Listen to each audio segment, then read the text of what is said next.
Today we're going to talk about the enormity of life and how we can narrow it down to work out some goals. In the first video of this goal setting series, which I'll link up here, we talked about the stages of change. Hopefully in this video you'll be able to recognize an area or a facet of life that you can start working on. So there's a few different ways that we can break down the life experience. If you've been through the mental health sector, you may have come across something called the Recovery Star. That's a fairly common one. It's something that was produced in the UK and it's now a worldwide known tool to use for recovery. As with everything, there are pros and cons to using different tools.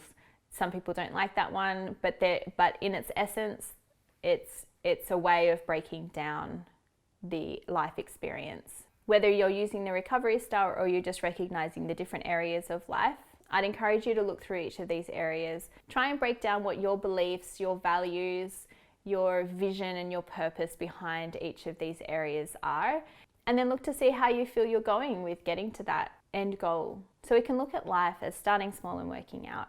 We can start with ourselves and seeing that as one of the first facets of life. How are we managing our mental health? How are we working at building a strong and healthy body?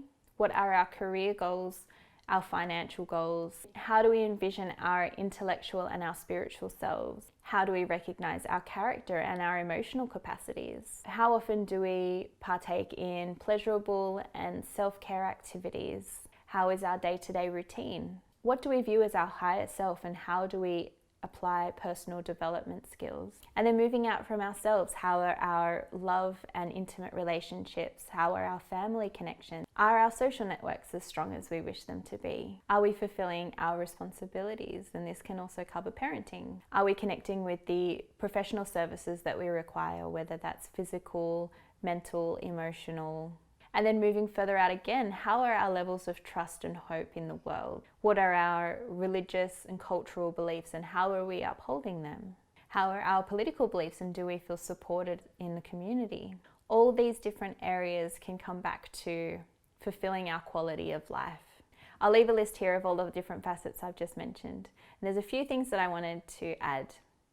First thing is, everybody has a different understanding of success, especially when it comes to these facets of life. My financial goals are going to be completely different to yours.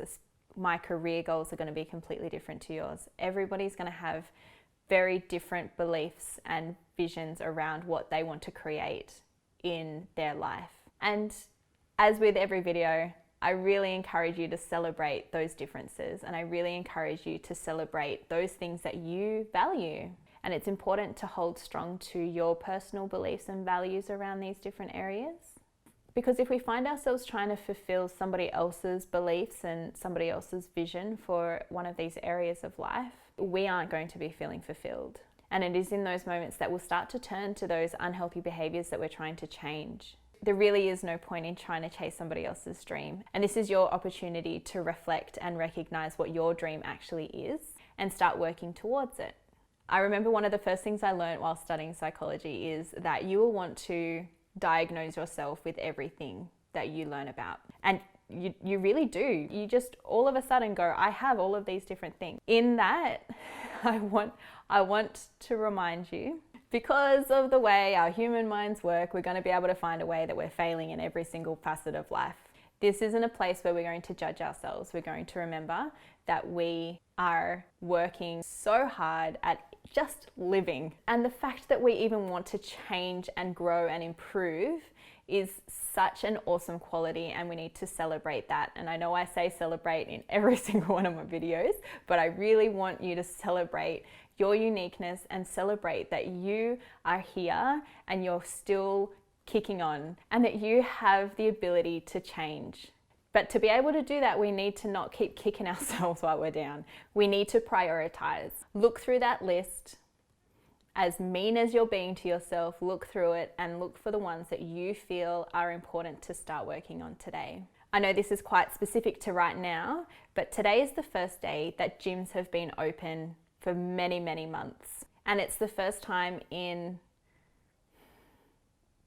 like over a year that I've felt physically capable of actually going to a gym and working out. So for me, a priority is my physical body. As much as I could beat myself up about not have been working out in the past six to 8 months since Charlie was born, I also need to remind myself that I created a human in the past year. I have survived beyond mental and emotional and physical drain, and that those choices that I've made in the past year are in the past, and now I need to look at what I can do in the future.